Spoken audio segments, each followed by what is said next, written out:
बिस्मिल्लाहिर्रहमानिर्रहीम अस्सलामु अलैकुम। This is me Aamir Nazir. Welcome to my YouTube channel. आज एडीसी पार्ट 1 की इकनॉमिक्स का पेपर था और आज का पेपर मैं डिस्कस करने जा रहा हूँ। हम आज पोस्ट पेपर डिस्कशन करेंगे इकनॉमिक्स सब्जेक्ट का। पेपर अगर देखा जाए तो बहुत टफ़ था paper as compare to previous one, जो इससे पहले का पेपर हुआ था बीकॉम वालों का तकरीबन 3 से 4 महीने पहले। तो वो बहुत ही ईजी पेपर आया था, लेकिन आज का पेपर बहुत ज़्यादा आउट ऑफ द बॉक्स था। स्पेशली अगर मैं सेक्शन ए की बात करूँ तो section A was out of the box. It was very difficult, very tough. But students, मैं आपसे एक बात ये कहना चाहता हूँ पेपर डिस्कस करने से पहले कि आप लोगों ने बिल्कुल भी जो है ना टेंशन नहीं लेनी है। इसकी वजह ये है जब पेपर मुश्किल आता है ना तो उस पर मार्किंग जो है ना वो लूज़ मार्किंग होती है। जब पेपर बहुत मुश्किल या बहुत टफ बनता है तो जो चेकर होता है उसको भी पता होता है कि यार पेपर इस बार मुश्किल बना है, तो वो बहुत लूज़ मार्किंग करता है, मतलब वो नंबर कोशिश करते हैं कम से कम काटे। तो अगर आपने 4 क्वेश्चन भी किए हैं ना, अगर जिस स्टूडेंट ने पूरे पेपर में 4 क्वेश्चन किए हैं वो यही समझे कि वो पास है। हो सकता है 3 वाला भी पास हो जाए अगर उसने सही किया है तो, लेकिन अगर आपने 4 क्वेश्चन किए हैं तो आप गारंटेड पास हो इस पेपर में। आपके बहुत ही लूज़ मार्किंग होगी। और 3 अगर क्वेश्चन किसी ने किए हैं और तीनों क्वेश्चन ठीक किए हैं, मतलब आते थे उसको, उसने सही किए हैं, तो वो भी उसके भी चांसेस हैं कि वो 40 टू 50 के बीच में उसके मार्क्स आ जाएंगे। अब हम पेपर डिस्कस करना मैं अब स्टार्ट कर रहा हूँ। सबसे जो आसान सेक्शन थे मैं वहाँ से शुरू करूँगा, यानी सेक्शन सी की मैं बात करूँगा। मैंने आपको 2 दिन पहले भी बताया था, एक मैंने वीडियो डाली थी, शॉर्ट वीडियो डाली थी, जिसमें मैंने बताया था कि इस्लामिक इकनॉमिक सिस्टम पेपर में लाजमी आएगा। अगर आपने वो शॉर्ट देखी थी और आपने इस्लामिक इकनॉमिक सिस्टम के फीचर्स याद किए थे, उसके ऑब्जेक्टिव याद किए थे, तो लाजमन ये 20 मार्क्स का जो क्वेश्चन है, क्वेश्चन नंबर 9, ये आप लोगों ने अटैम्प्ट किया होगा। इसमें क्या करना था, फीचर्स बताने थे और फिर लिखा हुआ है why it is better than the other economic systems. इसमें आपको अपनी राय देनी थी कि आपको क्यों लगता है कि ये कैपिटलिज्म से बेहतर है, ये सोशलिज्म से बेहतर है। इस क्वेश्चन का आंसर 2-3 तरह से हो सकता है।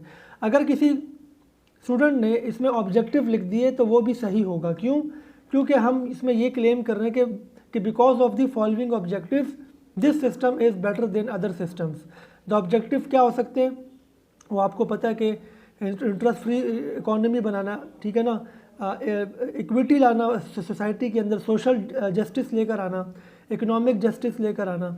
बेसिकली जो गोल्स या objectives of Islamic economic system है उसको इस सेकंड पोर्शन में आंसर बना के लिखा जा सकता है। दूसरा ऑप्शन क्या है कि आप जो है जो फीचर्स आपने याद किए थे वो बहुत सारे होंगे, 10 से 15 फीचर्स होंगे, तो कुछ फीचर्स आपने पहले पार्ट में डाल दिए, कुछ फीचर्स आपने दूसरे पार्ट में डाल दिए, तब भी आपका आंसर सही है। अगर किसी ने इस पर अपनी राय दी है, अपना ओपिनियन डाला है, why it is better than the other economic system, अपनी तरफ से लिखा है, तो वो भी अगर सही लिखा है तो सही का मतलब ये कि अगर वो वैलिड लिखा है उसने तो भी उसको उसके मार्क्स मिल जाएंगे। उसके बाद हम माइक्रो इकोनॉमिक्स की बात करते हैं। स्टूडेंट्स, मेरे आपको बताया था गेस्ट पेपर में, जो मेरा गेस्ट पेपर की वीडियो थी, मैंने उसमें बताया था कि केन्जियन थ्योरी ऑफ एम्प्लॉयमेंट जो है वो पेपर में आ सकता है, जिसमें मैंने आपको नाम लेके बताया था कि एग्रीगेट डिमांड और एग्रीगेट सप्लाई वाला क्वेश्चन आ सकता है। इसके अलावा जो दूसरा क्वेश्चन था जो मेरे गेस्ट पेपर में था कि AD is equals to AS and S is equals to I, ये वही क्वेश्चन है, question number 5, aggregate demand equal to aggregate supply, यानी AD is equals to AS and saving equal to investment, ठीक है ना, यानी S is equals to I। तो basically ये वही दो क्वेश्चंस हैं जो कि पेपर में आए हैं, और अगर किसी ने उस गेस्ट पेपर से वो क्वेश्चंस याद किए थे तो ये एक पूरा क्वेश्चन उसने ज़रूर अटैम्प्ट किया होगा। मैंने शॉर्ट नोट जो डाले थे, शॉर्ट नोट में तो उसमें से कुछ भी नहीं आया, सीधी सी बात है, paper out of the box था। लेकिन क्वेश्चन नंबर 6 का जो ए पार्ट है, ऑटोनोमस और इंड्यूस इन्वेस्टमेंट, ये आ गया जो कि नोट में मौजूद था। लेकिन इसका जो बी पार्ट है, मार्जिनल एफिशिएंसी ऑफ कैपिटल, ये out of the box question आया था। अगर किसी ने याद नहीं किया था तो ऑब्वियसली उसने इसको चॉइस में छोड़ा होगा। लेकिन अगर हम क्वेश्चन नंबर 7 की बात करें, उसमें मल्टीप्लायर और एक्सेलरेशन का क्वेश्चन आया है। मैंने ये चीज़ गेस्ट पेपर में भी डाली थी कि मल्टीप्लायर एंड एक्सेलरेशन, ठीक है ना, ये पेपर के लिए गेस्ट पेपर में इंपॉर्टेंट था, जो कि मैंने डाला था। अगर किसी ने मेरा सेक्शन बी याद किया था उसने क्वेश्चन नंबर 5 और 7 ज़रूर अटैम्प्ट किया होगा, यानी 2 क्वेश्चन यहाँ से किए होंगे।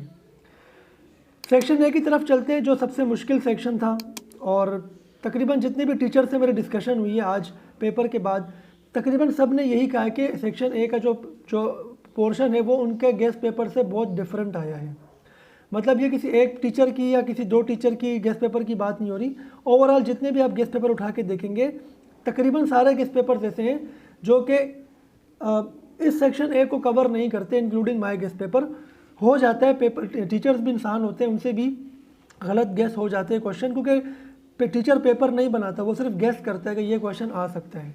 फिर भी अगर किसी ने थोड़ा बहुत पढ़ा होगा तो वो उसने ये अटैम्प्ट ज़रूर किया होगा। अगर मैं सबसे पहले क्वेश्चन नंबर 4 की बात करता हूँ जो कि शॉर्ट नोट है। मैंने 2 क्वेश्चन ऐसे इसमें आए हैं जो कि मैंने मेंशन किए थे अपने गेस्ट पेपर में। एक तो सेकंड वाला है income elasticity of demand and cross elasticity of demand, दूसरा है इंटरनल एंड एक्सटर्नल इकोनॉमीज़। ये 2 क्वेश्चंस मेरे गेस्ट पेपर में मौजूद हैं और ये क्वेश्चन नंबर 4 में ये आपको नज़र आ रहा है। यानी अगर हम अब तक का पेपर देखें तो 4 सवाल तो हमारे बन जाते हैं, यानी सेक्शन बी के 2 सवाल, सेक्शन सी का 1 सवाल और सेक्शन ए का क्वेश्चन नंबर 4। बाकी जो शुरू के 3 क्वेश्चन है ये बिल्कुल आउट ऑफ द बॉक्स है, लेकिन इतने ज़्यादा भी नहीं थे।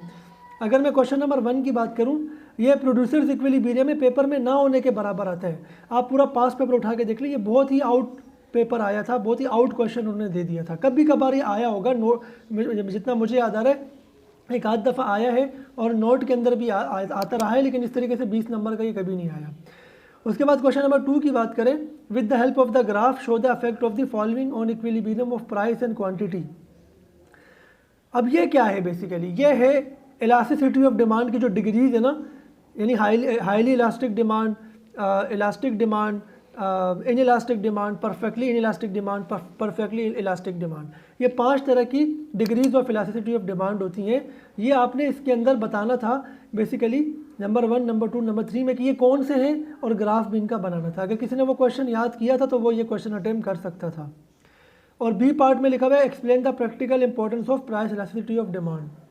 प्रैक्टिकल इंपॉर्टेंस के लिए आप अगर क्वेश्चन देखेंगे importance of elasticity of demand में आपको मिलेगा, और ये पेपर में शायद पहली मरतबा क्वेश्चन आया है, पहले कभी भी नहीं आया। तो गेस्ट पेपर में नॉर्मली वो क्वेश्चंस होते हैं जो पहले आते रहे होते हैं, कभी भी ऐसे क्वेश्चन गेस्ट पेपर में नहीं रखे जाते जो पहली बार जिसके आने के चांसेस हो, जब तक कि कोई ऐसी न्यूज़ ना मिले टीचर्स की तरफ से जो कि पेपर बनाते हैं। क्वेश्चन नंबर 3 था, ये बिल्कुल ही जाहिर सी बात है उन स्टूडेंट्स के लिए नहीं था जो कि रट्टा लगा के गए थे, जो कि समझ के नहीं गए थे, जिन्होंने इकोनॉमिक्स की क्लासेस नहीं ली थी। Total cost of production of a firm is given in the following table. अब इसमें वो कह रहा है कि suppose that the fix cost of the firm is 24, with the help of the above table find out the average variable cost, average total cost and marginal cost. अगर किसी ने क्लासिफिकेशन ऑफ कॉस्ट को अच्छे से पढ़ा है ना, teachers को इस बहुत अच्छा टीचर मिला और उसने पढ़ाया है, वो ये क्वेश्चन आराम से कर सकता था। अगर किसी ने किया है तो वेल एंड गुड, मैं उसको कॉन्ग्रेचुलेट करता हूँ। नहीं किया, मोस्टली 99% स्टूडेंट्स ने ये अटैम्प्ट ही नहीं किया। और उसका जो बी पार्ट है explain the relationship between average total cost and marginal cost with the help of diagram. देखिए मैं आपको एक बात बताऊँ, ये जो तीसरा क्वेश्चन था ये तो ऑब्वियसली तकरीबन बिल्कुल ही आउट था। सेक्शन ए हम कह सकते हैं शॉर्ट नोट के अलावा तीनों question out of the box आए थे। अब हम बात करते हैं कि अब क्या होगा। अब कुछ भी नहीं होगा, अब आपने आगे के पेपर्स पे ध्यान देना। अगर इस पेपर में आपके मार्क्स कम भी आ जाते हैं तो आपने टेंशन नहीं लेनी है, आप बाकी पेपर में मेहनत करें, क्योंकि ऐसा ही होता है कि एक पेपर में अच्छे नंबर होते हैं, एक में थोड़े कम नंबर होते हैं। ओवरऑल परसेंटेज आपकी सिर्फ एक पेपर से नहीं बनती, हर पेपर में अच्छे मार्क्स होंगे। किसी में कम होगा तो दूसरे में ज़्यादा लेकर आप उसको कवर कर सकते हैं। अभी आपका आईटीपी का पेपर रहता है, आपका अकाउंटिंग का पेपर रहता है जिसमें आप 90s में मार्क्स ले सकते हैं, आपका स्टेट्स का पेपर रहता है जिसमें आप 80s 90s में मार्क्स ले सकते हैं। तो मैं आपको बेस्ट ऑफ लक कहता हूँ आपके रिमेनिंग पेपर्स के लिए। और आप कोशिश करें कि गेस्ट पेपर के अलावा भी जो आप याद करें, तरीका ये कि आप डिफरेंट टीचर से गेस्ट पेपर उठाएं, जो क्वेश्चन आपको सेम नज़र आएंगे वो ज़्यादा इंपॉर्टेंट होंगे। मैं ये नहीं कहता कि आप सिर्फ मेरा ही गेस्ट पेपर फॉलो करें, आप 2 से 3 अच्छे गेस्ट पेपर ले लें और उनमें जो एक जैसे क्वेश्चन होंगे आप उनको फॉलो करें। तो ये हमारा आज का एनालिसिस था पेपर का। बाकी पेपर्स की भी मैं ऐसे ही एनालिसिस दूंगा। उम्मीद है ये आपको वीडियो पसंद आएगी और आपको इंशाल्लाह इससे हेल्प भी मिलेगी, आपको इनकरेजमेंट होगी, आपकी हिम्मत बंधेगी, क्योंकि अल्लाह ताला जो है वो हमेशा सब्र करने वालों के साथ होता है। अल्लाह ताला उन लोगों को हेल्प करता है जो कि घबराते नहीं है हालात का सामना करते हैं। तो आपने इस एक पेपर से घबराना नहीं है। एक आध पेपर मुश्किल आता है हर साल, अगर इकोनॉमिक्स मुश्किल आ गया तो बाकी पेपर मुश्किल नहीं आएंगे और उसमें लूज़ मार्किंग होगी। मैं दोबारा आपको बता रहा हूँ। तो उम्मीद है आपको ये वीडियो पसंद आई होगी। अपना ख्याल रखिएगा। नेक्स्ट पेपर के लिए बेस्ट ऑफ लक। अल्लाह हाफिज़।